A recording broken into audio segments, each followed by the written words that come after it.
मित्रों, स्वागत है आपका।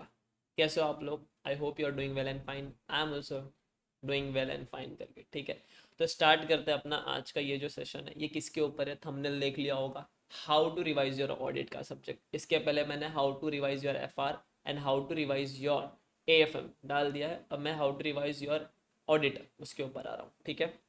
सो first thing is, hope you have completed your syllabus और lecture, have made your notes. तो आपने जितने भी लेक्चर्स एंड सिलेबस आपने कंप्लीट कर लिया हो, video audio everything is clear, yes everything is clear. तो आपने एक बार कहीं से पढ़ लिया हो, या फिर आपके पास कंसेप्ट नोट्स बने हो, या फिर आपने एक बार सेल्फ स्टडी कर लियो, तो आपको पता है कितने में से क्या पढ़ना है, कहाँ से क्या पढ़ना है।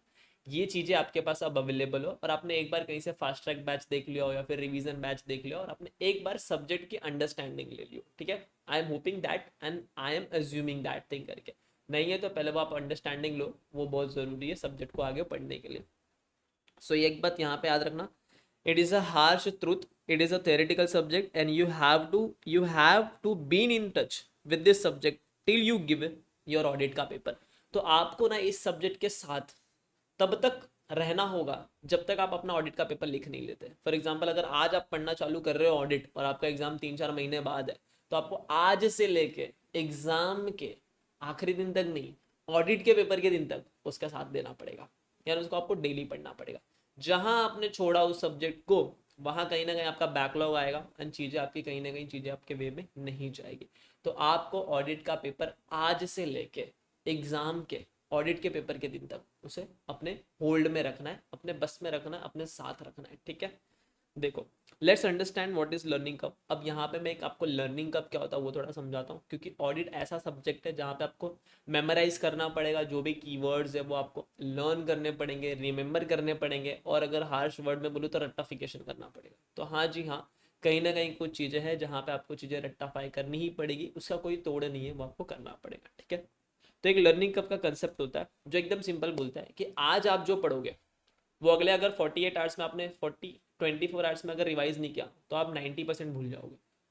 फिर और उसको 2 दिन बाद रिवाइज नहीं किया, 2 दिन बाद रिवाइज नहीं किया, तो आप 95% भूल जाओगे, और एक हफ्ते में आप पूरा भूल जाओगे। ये लर्निंग कर्व का कंसेप्ट है। अगर आपको चाहिए तो आप गूगल पे भी जाके चेक कर सकते हो। बट लर्निंग कर्व का कंसेप्ट हम ऑडिट में कैसे अप्लाई करेंगे वो एकदम ध्यान से देखो। सिंपल बता रहा हूँ, ये लाइन ड्रॉ करके, ये मैंने हाउ अब की बार ऑडिट पास करके वो 49 to 50 मिनट्स का वीडियो है, वो भी अगर आप जाके देखोगे उसमें तो और भी बातें मैंने बहुत अच्छे से खुल के डिस्कस किया। तो आप वो भी वीडियो देख सकते हो। लिंक अगर आपको चाहिए तो मैं डिस्क्रिप्शन में अपलोड कर दूंगा, आप वहाँ से चेक कर लेना, ठीक है। तो देखो, लर्निंग कब बोलता क्या, जो आप आज पढ़ोगे यानी डे 0 पे, मैं इसको डे 0 लेके चलता हूँ यानी आज के दिन, वो आपको अगले दिन यानी डे 1 में 1 टाइम आपको रिवाइज करना है। सिंपल सा है। पढ़ना कैसे है वो भी एकदम सिंपल है। आपको क्वेश्चन उठाना है, उसके रट्टे लगाने हैं, जो भी कीवर्ड्स है उसको लिख लेना है। एक बुक बनानी है कीवर्ड्स की, उसको लिखते हुए चलना है, और अगले दिन उसी को देखना है। फिर उसको आफ्टर 2 डेज बाद, ठीक है, यहाँ पे आपको 1 डे का गैप देना है, फिर 2 डेज का गैप देना है। जब आप आफ्टर 2 डेज आओगे तो अब यहाँ पे हो जाए 1 डे चला गया, 2, 3, 4, फिर आपको डे 4 पे उसको पढ़ना है एक बार। फिर आएगा डे 7, फिर आपको डे 7 पे पढ़ना है। फिर उसके बाद आप उसको डे 7 पे ऐसे ऐसे उसको रिवाइज करते रहो, ठीक है। फिर ये लाइन बढ़ते रहेगी, एंड फिर उसको आप ईच एवरी डे 7 पे रिवाइज करो, ठीक है। लर्निंग कब ये बोलता है, आज आप जो पढ़ रहे हो उसको अगले दिन रिवाइज करो, फिर 2 दिन बाद रिवाइज करो, फिर वहां से देखो, वापस बताओ, आज जो आप पढ़ रहे हो उसको अगले दिन रिवाइज करो, फिर वहां से 2 दिन बाद रिवाइज करो, फिर वहां से 3 दिन बाद जाओ फिर रिवाइज करो, फिर एक हफ्ते बाद रिवाइज करो, और ऐसे करके आप मंथली पे आ जाओ। बट सिंपल है, आप यही याद रखना, जो आप पढ़ रहे हो उसको आपको अगले दिन रिवाइज करना है, फिर उसको आपको फिर 2 दिन बाद और 2 दिन गैप छोड़ के डे 4 पे रिवाइज करना है, फिर 3 दिन का गैप छोड़ के डे 7 पे रिवाइज करना है। ये जो मैं बोला ना गैप छोड़ना, ये इंक्लूडिंग दिस डे है, ठीक है। 1 डे बोले तो यहाँ से 2 दिन का गैप लेना, मतलब डे 1, डे 2, डे 3, 4 पे रिवाइज करना है, फिर डे 7 ऐसे करके आप रिवाइज करते रहना। इससे क्या होगा ना, एंड कौन कौन से टॉपिक प्रायोरिटी पे रिवाइज करने वो भी मैंने मेरे हिसाब से चीज़ें लिस्ट डाउन की है। तो अगर आपको कहीं और लग रहा है कि नहीं ऐसे जाना, तो आप अपना वे एक बार देख लेना। But what I feel, what I followed, I just wrote down all the things करके, ठीक है। तो आपको रिवाइज करना है, क्या करना है आपको, रिवाइज करना है। रिवीजन में ज़रा भी कमी नहीं रखना है, ठीक है। अगर आज आप यहाँ पे क्यूमुलेटिव रिवीजन नहीं करोगे, बार बार चीज़ों को नहीं देखोगे, कीवर्ड्स को नहीं देखोगे, तो ऑडिट में आपके मार्क्स कमाने के भी चांसेस है, एंड आप वर्ड्स को भूलोगे उसकी भी चांसेस है, ठीक है। अब मैंने कुछ प्रायोरिटी के टॉपिक रखे हैं, जैसे मैंने पढ़ा था वैसे मैं कहीं ना कहीं बता रहा हूँ। आप सबसे पहले क्या कर लो, पीई पढ़ लो, प्रोफेशनल एथिक्स। फिर आप कंपनी ऑडिट पढ़ लेना, कारो पढ़ लेना, ठीक है। कारो के जो क्लॉजेज होते हैं वो सारी चीज़ें आपको पढ़ लेनी है। फिर उसके बाद जैसे आपका ये पढ़ के हो जाए, अगर आपने अपना कुछ बना के रखा है उसके हिसाब से जाओ, कोई तकलीफ नहीं है, ठीक है। जैसे आपका वो पढ़ के हो जाए, फिर आप SQC 1 और ऐसे 220 पढ़ लेना। ऐसे 700 की सीरीज़ पढ़ लेना उसके बाद, क्योंकि 700 का सीरीज़ ना हर जगह कहीं ना कहीं काम आता है। फिर ऐसे 600 की सीरीज़ ऐसे 600 की सीरीज़ पढ़ लेना, ऐसे 500 की सीरीज़ पढ़ लेना पूरा, हाँ। फिर ऐसे 200 की सीरीज़, फिर ऐसे 400, ऐसे 300 की सीरीज़। इतना आप पढ़ लोगे ना, गारंटेड है आपका 30 से 40 मार्क्स कवर हो चुका है। मैं तो 30 से 45 भी लिखता हूँ। इतना में आपको मार्क्स का पेपर एग्जाम में देखने मिलेगा। तो 30 से 45 मार्क्स के पेपर में अगर आपने इतना पढ़ लिया, तो 30 से 45 मार्क्स के पेपर में आपका कहीं ना कहीं तो 20 मार्क्स तो स्कोर हो ही जाएगा ना।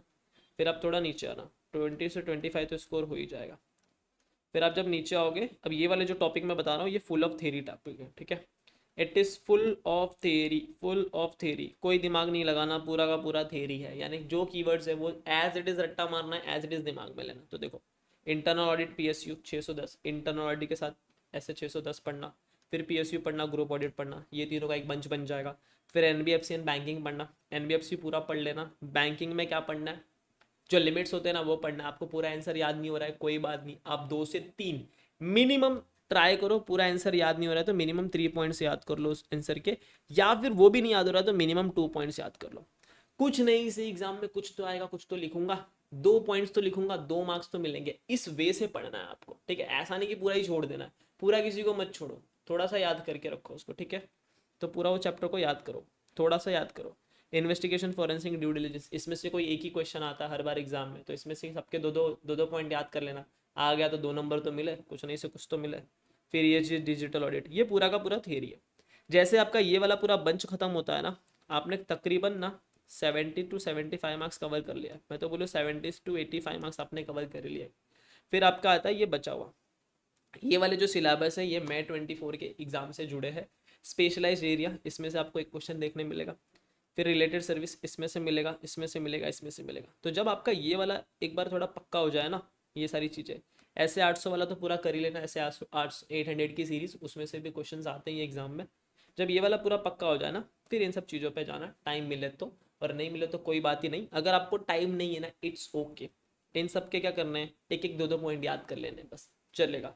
But but mark my words, ये जो आपने इतना पढ़ा है ना, ये इसको इतनी बार रिवाइज करो ना, कम से कम 5 से 6 बार 7 बार रिवाइज हो जाना चाहिए। कैसे होगा सर रिवाइज, आप ऐसे बोल रहे हो फटाफट हो जाएगा, नहीं होता है। अगर आपने एक बार अच्छे से पढ़ा है ना, आपको तो क्यूमुलेटिव रिवीजन करना है डेली, बस खाते टाइम थोड़ा देख लिया, सुबह उठते टाइम देख लिया, तो ऐसा आप करके उसको रिवाइज कर सकते हो। तो जितना आप ये टॉपिक पे पकड़ बना लोगे ना, आपका ऑडिट का पेपर निकल जाएगा। और एक बार आपका ऑडिट का पेपर निकल गया ना, 50 आ गया ना, 45 50 55 के रेंज में आ गया ना, मतलब आप सीए बन गए, सीए बन गए, टेंशन मतलब आप सीए बन गए, ठीक है। तो इस पर आपको पकड़ बनाना पड़ेगा। अननेसेसरी आप ये पूरा हर एक पॉइंट पढ़ोगे, फिर एग्जाम के डे पे वो रिवाइज भी तो होना चाहिए ना। प्रॉब्लम ये होता है कि रिवाइज नहीं हो पाता। तो आप क्या करो, क्वालिटी पढ़ो ना, इतना पढ़ो, बट एकदम क्वालिटी मैनर में पढ़ो, एकदम अच्छे मैनर में पढ़ो, है ना। ये सबको एकदम थोड़ा अच्छे अच्छे से, थोड़ा एक दो पॉइंट, मैं नहीं बोल रहा सिलेबस छोड़ना है, बट 1 1 2 2 पॉइंट तो पढ़ो। अब ये जैसे बैंकिंग जैसा चैप्टर है, इसमें लिमिट्स याद रख लो, MCQ के लिए काम आएगा। इसमें से भी दो दो पॉइंट सबके पढ़ लिए, ठीक है। जो लग रहा है पिछली बार फॉरेंसिक से क्वेश्चन आया तो फॉरेंसिक मत पढ़ना चाहिए, तो इन्वेस्टिगेशन, ड्यू डिलिजेंस पढ़ना, बट वो आप रिस्क ले रहे हो थोड़ा बहुत, तो ये पूरा पढ़ोगे, इसमें से 5 नंबर फिक्स है मिलने वाला। तो आपको इसे थोड़ा थोड़ा करके तालाब बनाना है, ठीक है। ना सर पढ़ना कब है, तो पढ़ने के लिए मैं 2 3 चीज़ आपको बताता हूँ, इट्स अप टू यू। अगर आपको पूरा पूरा दिन ऑडिट पढ़ना अच्छा लगता है तो पढ़ो, कोई बात नहीं। लेकिन मैं ऐसा बोलूँगा कि पूरा पूरा दिन ऑडिट मत पढ़ो। अगर आपको चाहिए तो मॉर्निंग का 4 आवर्स का स्लॉट निकालो, उसमें आप ऑडिट रट्टा मारो, उसके कीवर्ड्स लिखो, बुक बनाओ, एक अलग से बुक बनाओ कीवर्ड्स की, कि ये क्वेश्चन इसका, ये क्वेश्चन इसका है। और जैसे ही वो पूरा आपका चैप्टर होता है उसका क्वेश्चन बैंक भी करो, ताकि आपको ये समझ में आए कि इसका प्रैक्टिकल एप्लीकेशन एग्जाम में कैसे होता है, क्वेश्चंस में कैसे होता है, क्योंकि ये समझना भी बहुत ज़रूरी होता है। तो आपने चैप्टर बनाया, कीवर्ड्स लिखे, एग्जाम में आपने चेक कर लिया कैसे क्वेश्चंस आते हैं। कोई क्वेश्चन आपको ट्रिकी लग रहे हैं, उसको स्टार मार्क कर लो, LDR कर लो, कि एग्जाम के लास्ट डे पे वो देख के जाओगे। तो instead of watching that answer, जो जो पूरा पॉइंट देखने सच जो आपने कंसेप्ट नोट्स में लिखा, एग्जाम के लास्ट डे पे आप वो क्वेश्चन देख लेना, तो आपका इनडायरेक्टली क्वेश्चन का पार्ट आंसर के साथ कवर हो जाएगा, ठीक है। जो आपने नोट्स बनाया उसमें आपने किसी पर्टिकुलर का आंसर ही लिखा होगा, अब वो सेम आंसर आपके क्वेश्चन बैंक में भी होगा कहीं ना कहीं। तो एग्जाम के लास्ट डे पे जब आपने उस क्वेश्चन को एलडीआर मार्क किया है तो सीधा जाके वो एलडीआर वाला क्वेश्चन देख लेना, वो नोट्स देखने का फिर इतना जरूरत नहीं पड़ेगा आपको, ठीक है। ये होने के बाद कुछ सर्टन नोट्स जो मैंने किए तो जो मैं आपको बता रहा हूँ, write each keywords and then revise is daily करके, ठीक है। फिर आपको हर एक कीवर्ड लिखना है, उसको रिवाइज करना है डेली बेसिस पे, एकदम मस्त। हनुमान चालीसा कैसे पढ़ते हैं, जो भी आपका फेवरेट सॉन्ग है कैसे उसको गुनगुनाते रहते हैं, कोई नया पिक्चर का गाना आ गया तो मस्त सुन के दिन भर गुनगुनाते रहते ना, वैसे ऑडिट को भी गुनगुनाने का, गाने का, मस्त एकदम उसको जीने का, हंसने का, वैसे तो आप सीए बन जाओगे फटाक से। Then make one notebook of पीई कारो एसएस नेम। अब आपको एक छोटी सी 3 4 7 8 पेजेस की एक्सरसाइज है। क्या करना है, सारे पीई के नंबर, सारे शेड्यूल, सारे उसके पीई के कंटेंट कि शेड्यूल ए क्लॉज 1, शेड्यूल 1 पार्ट 1 जो क्लॉज 1 क्या बोलता है वो लिखना है, 2 क्या बोलता है वो लिखना है, 3 का, ऐसे एक पेज पे पूरा लिख लेना है। फिर क्या करना है, उसको डेली देखना है। ऐसे ऐसे का भी नाम पूरा एक पेज पे लिखना है, ऐसे का नंबर उसको डेली देखना है। एंड जब आप ऐसे का नाम लिखो ना तो ऐसे के नाम के साथ ये वर्ड भी लिखना, दिस ऐसे डील्स विद द रिस्पॉन्स। जैसे फॉर एग्जांपल अगर मैं आपको बोलूँ ऐसे 705 ये ऑडिट ओपिनियन के बारे में, तो आपको लिखना है ऐसे 705 forming an opinion audit of financial statement, ऐसे करके उसका हेडिंग है। फिर दिस ऐसे deals with auditor responsibility regarding the opinion on the financial statement, आपको ये पूरा लाइन लिखना है। सो दैट जब आप ऐसे रिवाइज करो ना तो आपको एक नंबर पूरा पक्का हाथ में मिले। अगर आप एग्जाम में सिर्फ ये लिख के आओगे ना ऐसे 705 उसका हेडिंग, आपको मार्क्स नहीं मिलेगा। आपको पूरा लिखना पड़ेगा ऐसे 705 उसका हेडिंग एंड देन ये जो मैं लाइन बोले जा रहा हूँ, दिस ऐसे deals with the auditor responsibility so and so thing, ये पूरा लिखोगे तब 1 मार्क्स मिलेगा। फिर आप कारों के पूरे क्लॉज लिख लो, उसको तोड़ तोड़ के लिख लेना कि कैसे आप उसको याद कर सको, उसको डेली देखो, डेली देखो, एकदम डेली देखते रहो। मतलब कारों के क्लॉज, पी के क्लॉज, ऐसे के नाम, ऐसे के नंबर, दिस ऐसे डील्स विद द रिस्पॉन्सिबिलिटी, पूरे इधर भेजे में होना चाहिए, इधर इधर पूरा भेजा में ऐसा बैठ जाना चाहिए। तीसरी चीज, बैंक ऑडिट के लिमिट, एनबीएफसी के लिमिट पूरा दिमाग में आ जाना चाहिए। मतलब जाना ही नहीं चाहिए, कोई कितना भी बोले ना भूल जाओ उसे, नहीं मैं ऑडिट की चीज नहीं भूलूंगा क्योंकि मुझे सीए बनना है। मतलब अपने अंदर इतना पेशेंस रखना, एफर्ट्स रखना। उसके बाद make question specific correction note. अब बहुत सारे ऐसे क्वेश्चंस होते हैं जो बहुत कंफ्यूजिंग होते हैं, तो आप उसको पढ़ो ना तो उससे कुछ करेक्ट बना दो। When this happens apply this ऐसे, when this happens apply this clause, when this happen apply this कारो क्लॉज, बस काम खत्म। एग्जाम के टाइम क्या करना है, उसी को पढ़ना है। अगर उससे मिलता जुलता क्वेश्चन आ गया तो आपका काम बन गया। बट ये डिलेमा में मत रहना, ये डिलेमा में मत रहना कि वही क्वेश्चन उठ के एग्जाम में आएगा, ठीक है। Just give your best and nothing else. If you are weak in audit then give chapter wise test. अगर आप अपने ऑडिट के पेपर में बहुत वीक हो तो मैं आपको यही सजेस्ट करूंगा, जैसे ही आपका एक चैप्टर पढ़ के होता है प्लीज़ आप उसका टेस्ट लिखो। और जितना आप टेस्ट लिखोगे उतना आप ऑडिट में निखरोगे, पॉलिश करोगे अपने आप को, और आप और पॉलिश हो जाओगे, ठीक है। डायमंड की तरह आप फिर चमकोगे ऑडिट के अंदर, फिर आप हीरा बन जाओगे, सीए बन जाओगे, आपकी चीज़ें आगे बढ़ जाएगी, ठीक है।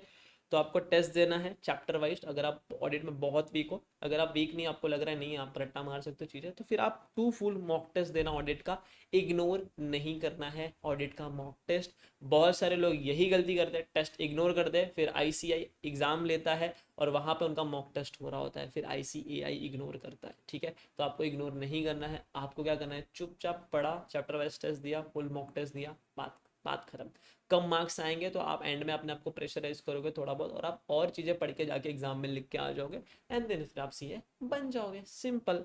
And go in exam calmly. जब आप एग्जाम में जाओ तो एकदम काम मैनर में जाना, एकदम दिमाग शांत हो गया, एकदम अच्छे से। एंड आप इसके लिए बहुत सी चीज़ें टेक्निक भी है, how to deal with audit in a thorough manner, उसके लिए भी मैंने एक वीडियो बनाया, उसका मैं डिस्क्रिप्शन में लिंक डाल दूंगा, आप वहाँ से देख लेना। डिस्क्रिप्शन बॉक्स में लिंक डाल दूंगा, वहाँ से आप चाहिए तो देख सकते हो, वो भी वीडियो आपको बहुत हेल्पफुल होगा। But how to revise your audit, ये मेरा बनाना था थोड़ा कम टाइम में, जो मैंने ट्राई किया है कि मैं पॉसिबल वे में आपको बना सकूँ। बट ऑडिट में 2 3 बातें याद रखना।